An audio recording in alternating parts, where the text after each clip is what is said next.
ശരി, നിങ്ങൾക്ക് ഒരുപാട് ചോദ്യങ്ങളുണ്ട് എന്ന് എനിക്കറിയാം. ചോദ്യങ്ങൾക്ക് എനിക്ക് ഉത്തരങ്ങളുണ്ട്. പക്ഷേ ചോദ്യങ്ങളുടെ ഉത്തരങ്ങളിലേക്ക് കടക്കാതെ തന്നെ നിങ്ങൾ പലരും വാർത്തകൾ ചെയ്യുന്നുണ്ട്. ആ വാർത്തകൾ തുടരും. ആ വാർത്തകൾക്കുള്ളൊരു പരിഹാരമൊന്നുമല്ല ഇത് എന്നെനിക്ക് നല്ല ബോധ്യമുണ്ട്. അപ്പോൾ അതുകൊണ്ട് തന്നെ എനിക്ക് ജനങ്ങളോട്, പ്രത്യേകിച്ച് പാർട്ടി പ്രവർത്തകരോട് പറയേണ്ടുന്ന ചില കാര്യങ്ങളുണ്ട്. അടിസ്ഥാനപരമായി ഞാനൊരു പാർട്ടി പ്രവർത്തകനാണ്. ഏതെങ്കിലും തരത്തിൽ ഈ പാർട്ടി ഞാൻ കാരണം ഒരു പ്രതിസന്ധിയിലാകണമെന്ന് ആഗ്രഹിക്കുന്ന ഒരാളല്ല ഞാൻ. ഏതെങ്കിലും ഒരു പാർട്ടി പ്രവർത്തകൻ ഞാൻ കാരണം തലകുനിച്ച് ന്യായീകരിക്കുന്നൊരു സാഹചര്യം ഉണ്ടാകരുത് എന്നാഗ്രഹിക്കുന്ന ഒരാളാണ് ഞാൻ.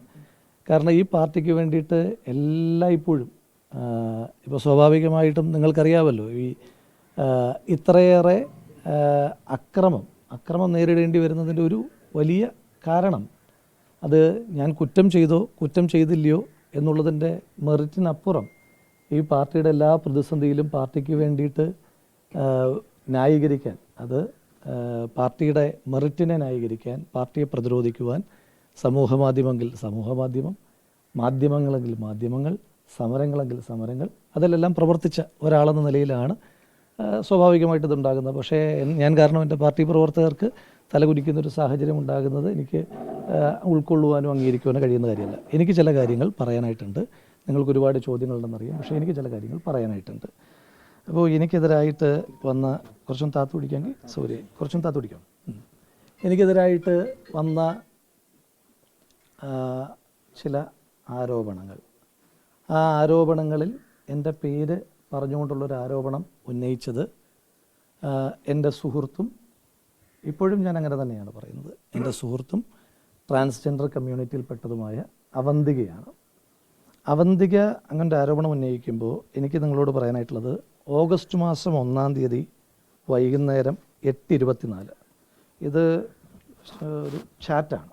ഓഗസ്റ്റ് മാസം 1-ാം തീയതി രാത്രിയിൽ 8:24 അവന്തിക എന്നെ ഫോണിൽ വിളിക്കുന്നു.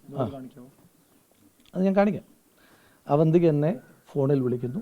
അവന്തിക എന്നെ ഫോണിൽ വിളിച്ചിട്ട് എന്നോട് പറയുന്നു, ഇപ്പം എന്നെ ഒരു റിപ്പോർട്ടർ വിളിച്ചിരുന്നു.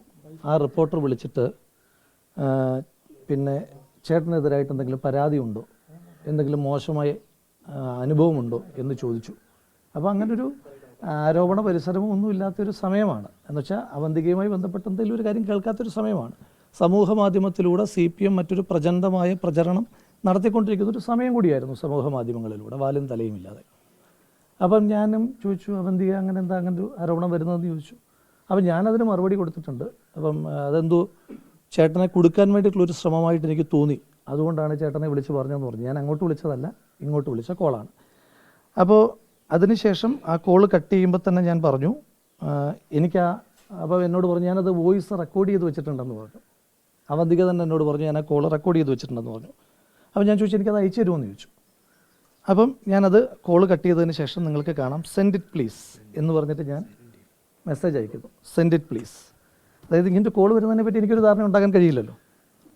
അപ്പം വെയിറ്റ് എന്ന് പറഞ്ഞു. അന്നേരം തന്നെ ഞാൻ അവരോട് ചോദിക്കുന്നുണ്ട്, ക്യാൻ ഐ ആസ്ക് ദം, ഈ വിളിച്ച റിപ്പോർട്ടറോട് എനിക്ക് ചോദിക്കാൻ കഴിയുമോ എന്ന് ചോദിച്ചു. Okay, sure. അപ്പം വാട്ട് ടൈം, കോളിനെ പറ്റിയിട്ടാണ് ചോദിക്കുന്നത്, വാട്ട് ടൈം. അന്നേരം പറഞ്ഞു ജസ്റ്റ് നൗ. അപ്പം ഞാൻ വീണ്ടും ചോദിക്കുന്നു, can I call that reporter? Yes. എന്നിട്ട് ഇനി ഞാൻ ശബ്ദം കേൾപ്പിക്കാം.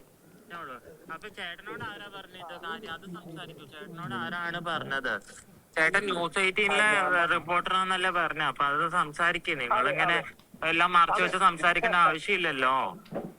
അല്ല, ഞാൻ കാര്യം പറയാം. ഞാൻ പറയുന്നത് ശ്രദ്ധിച്ച് കേൾക്കുക. അപ്പൊ എന്നോട് പറഞ്ഞ ആളെ എനിക്ക് ആളുടെ പേര് ഞാൻ ചിലപ്പോ അടുത്ത ഒരു ഫ്യൂ മിനിറ്റ്സ് കഴിഞ്ഞിട്ട് പറയാം. പക്ഷെ ഇപ്പം ഞാൻ പറയുന്ന കാര്യം ഉള്ളതാണോ ഇല്ലയെന്ന് പറയാ, ഇല്ലെങ്കിലേ വിട്ടേക്കുക. പറഞ്ഞത് നിങ്ങളൊരു പ്രശ്ന സിറ്റുവേഷനിലാണ്, നിങ്ങൾ ലൈഫ് ത്രട്ടണിങ് തരത്തിലുള്ള ഭീഷണി നിങ്ങൾക്ക് നേരിടുന്ന ഒരു സാഹചര്യം ഉണ്ടായി. ബിക്കോസ് രാഹുൽ മാങ്കൂട്ടത്തിന്റെ ഭാഗത്തു നിന്ന് നിങ്ങൾക്ക് വളരെ പ്രയാസകരമായ ഒരു അനുഭവം നേരിട്ടു. പക്ഷെ നിങ്ങൾ അങ്ങനെ ഒരു കാര്യം പുറത്ത് പറയാൻ പേടിയുണ്ട്, നിങ്ങൾ ആരോടും പറയാതിരിക്കുകയാണ്. അതിന്റെ ചാറ്റും മറ്റേ ഫോൺ റെക്കോർഡ്സും എല്ലാ സംഭവവും നിങ്ങളുടെ സ്കൈപ്പിലാണ്. പക്ഷെ ലൈഫ് ത്രട്ടൺ സിറ്റുവേഷൻ ആയതുകൊണ്ടാണ് നിങ്ങൾ ഇത് കാര്യം ഇങ്ങനെ മുമ്പോട്ട് പറയാത്തതെന്നാണ് പറഞ്ഞത്. അപ്പം അതിനിടയിലാണ് കാരണം എനിക്ക് ഇതിനെപ്പറ്റി കൂടുതൽ സീരിയസ്നെസ്സിൽ ഇത് ആരൊക്കെ എവിടെ നിന്നൊക്കെയാണെന്നൊന്നും എനിക്ക് അറിയത്തില്ല. ഇയാളുമായി ബന്ധപ്പെട്ട കഴിഞ്ഞ ദിവസം ഒരു അലിഗേഷൻ ഉണ്ടായി അറിഞ്ഞായിരുന്നോ? ഞാനായിട്ട് ബന്ധപ്പെട്ടു അതിനകത്ത് റിലവൻ്റ് അല്ലാത്തതായതുകൊണ്ട് ഞങ്ങൾ ഫോർവേഡ് ചെയ്യുകയാണ്. നിങ്ങൾക്ക് ആവശ്യമുള്ള വോയിസ് മൊത്തം ഞാൻ കേൾപ്പിക്കാം. പോലീസിലായിട്ട് കംപ്ലൈന്റ് പോകാനും അല്ലാതെ എന്റെ പാർട്ടി വഴി കംപ്ലൈന്റ് പോകാനും എല്ലാ അവസരങ്ങളും സമൂഹത്തിലല്ലേ നമ്മൾ ജീവിക്കുന്നത്. അപ്പൊ എനിക്ക് പേഴ്സണലി അങ്ങനെ തന്നെ എക്സ്പീരിയൻസ് ഉണ്ടായാൽ എനിക്കത് തുറന്നു പറയാനുള്ള ബോധവും വിവരവും എല്ലാം ഉള്ള വ്യക്തിയാണ് ഞാൻ ഇതുവരെ ആർക്കും കംപ്ലൈന്റ് കൊടുത്തിട്ടില്ല. പിന്നെ രാഹുൽ എന്നെ സംബന്ധിച്ച് എന്റെ നല്ലൊരു സുഹൃത്താണ്. എന്റെ അടുത്ത് മോശമായിട്ട് സംസാരിച്ചിട്ടുമില്ല. ഇല്ല.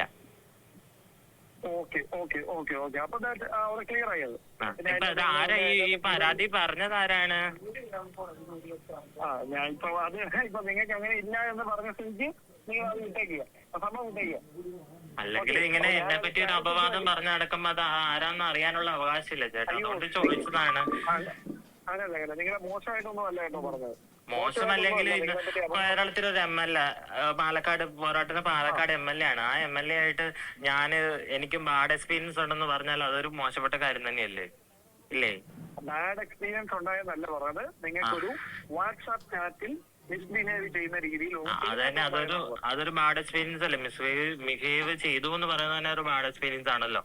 അപ്പൊ അത് പറഞ്ഞു നടക്കുന്ന ആരാന്ന് അറിയാനുള്ള അവകാശം എനിക്കും കൂടി ഇല്ലേ? ഞാൻ ആളോടൊന്ന് ചോദിക്കട്ടെ, നിങ്ങളിപ്പോ ഇങ്ങനെയാണ് പറയുന്നത്, നിങ്ങളുടെ ക്ലാരിഫിക്കേഷൻ ഇങ്ങനെയാണ്. ഞാൻ അങ്ങനെയാന്ന് പറയേണ്ട ആവശ്യമില്ല. എനിക്ക് എന്തെങ്കിലും മിസ്ബിഹേവ് ഉണ്ടായാലും എനിക്ക് എന്തെങ്കിലും പ്രശ്നം ഉണ്ടായാലും ബന്ധപ്പെട്ട അതോറിറ്റിനെ സമീപിക്കാനുള്ള എല്ലാ ബോധവും അവകാശവും എല്ലാം എനിക്കുള്ളതാണ്. അത് എന്നെ സംബന്ധിച്ച് എനിക്ക് അങ്ങനെ പ്രശ്നം ഉണ്ടായാൽ എനിക്ക് അത് സമീപിക്കാനുള്ള എല്ലാ ഫ്രീഡം ഉണ്ട്, അതിനുള്ള എല്ലാ വഴികളും ഉണ്ട്. പോലീസ് തലത്തിലായാലും ഇപ്പൊ ന്യൂസ് പരമായാലും അല്ലാത്ത ഗവൺമെന്റ് തലത്തിലായാലും എനിക്ക് നല്ല ഏതാണ് ഇപ്പൊ എനിക്ക് നിലവിൽ എനിക്ക് പാർട്ടിയിൽ ചുമതല ഒന്നും തന്നെ ഇല്ല. അപ്പോ ഈ സംഭാഷണം നിങ്ങൾ കേട്ട് കാണും എന്നാണ് ഞാൻ വിചാരിക്കുന്നത്. അപ്പോൾ എനിക്കിങ്ങനെ അതിനുശേഷം അവർ അന്നത്തെ ദിവസം ഞാൻ വിളിച്ചു. അതായത് ഇവർ പുറത്ത് പറയുന്ന ദിവസവും പിന്നുള്ളതെല്ലാം കാഷ്വൽ സംഭാഷണങ്ങളാണ്. അത് രണ്ടുപേര് തമ്മിലുള്ള കാഷ്വൽ സംഭാഷണങ്ങൾ. അതിനകത്ത് ഏതെങ്കിലും ഒരു മോശപ്പെട്ട കാര്യമൊന്നുമില്ല, അത് പുറത്ത് പറയേണ്ട കാര്യമില്ല. ഇനി അന്നത്തെ ദിവസമാണ് ഇവരാരോപണം ഉന്നയിക്കുന്നതിന് മുൻപ് ഇവരങ്ങനെ എന്നോടിത് പറഞ്ഞിട്ട് നിൽക്കുന്ന സാഹചര്യമാണല്ലോ. അപ്പോൾ അന്നേരമാണ് മറ്റൊരു അലിഗേഷനുമായി ബന്ധപ്പെട്ടിട്ട് ഞാൻ മാധ്യമങ്ങളെ കാണാമെന്ന് തീരുമാനിക്കുന്നത്. അപ്പോൾ ഞാൻ അവർക്ക് 2 തവണ അവരെ വിളിക്കുന്നു. അപ്പോൾ ഞാൻ അവരോട് വോണ്ട് ടോക്ക് ടു യു എന്ന് പറയുന്നു. അപ്പോൾ ആ സംഭാഷണമുണ്ട്. അതിനുശേഷം ഞാൻ അവരെ വിളിച്ചിട്ട് ഞാൻ പറഞ്ഞു, ഇതിനെപ്പറ്റി പറയട്ടെ. അത് പറഞ്ഞതിന് ശേഷം നിങ്ങൾ എന്നോടൊപ്പം നിൽക്കുമല്ലോ. അപ്പോൾ ഞാനിത് ചോദിക്കുന്നുണ്ട് കേട്ടോ ഇവരോട്.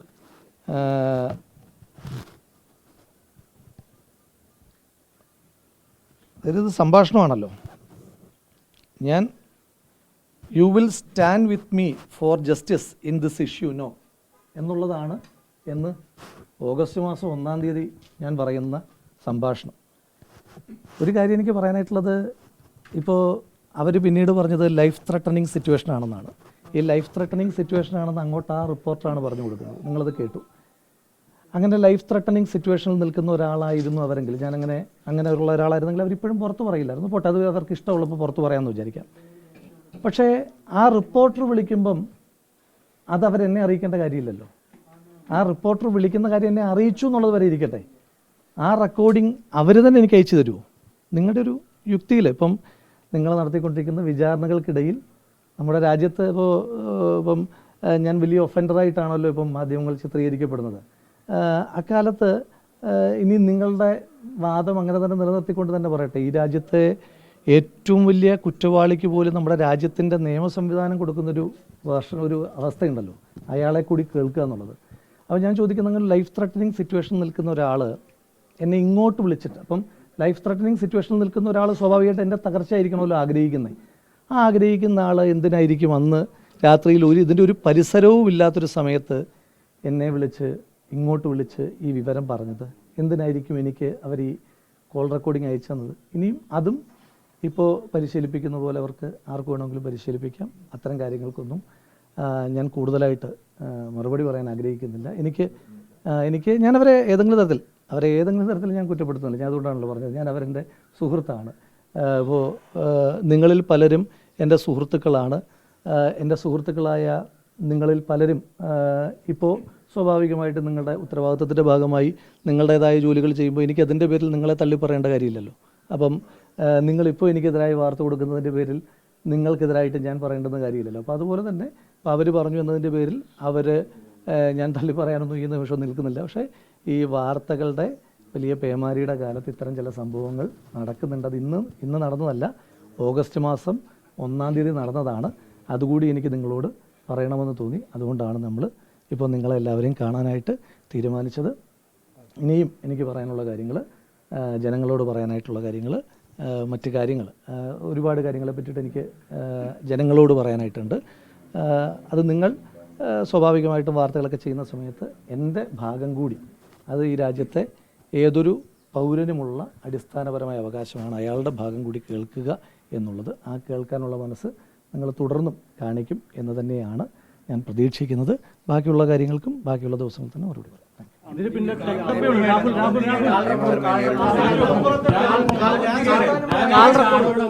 3 ദിവസം കഴിഞ്ഞ് എന്തുകൊണ്ടാണ് ഈ വിശദീകരണം നൽകാൻ അങ്ങ് വൈകിയത്? ഇപ്പോൾ വിശദീകരണം നൽകാൻ വൈകി എന്ന് പറയുമ്പോഴും വേണമെങ്കിൽ അതിനകത്ത് എന്നെ സംശയിക്കാനായിട്ടുള്ളൊരു ഫാക്ടർ എന്താ പറയാൻ കഴിയുക? ഞാനിത് ഫാബ്രിക്കേറ്റ് ചെയ്തു എന്ന്. വാലും തലയും ഇല്ലാത്തൊരു ശബ്ദമല്ലല്ലോ ഞാൻ കാണിച്ച്.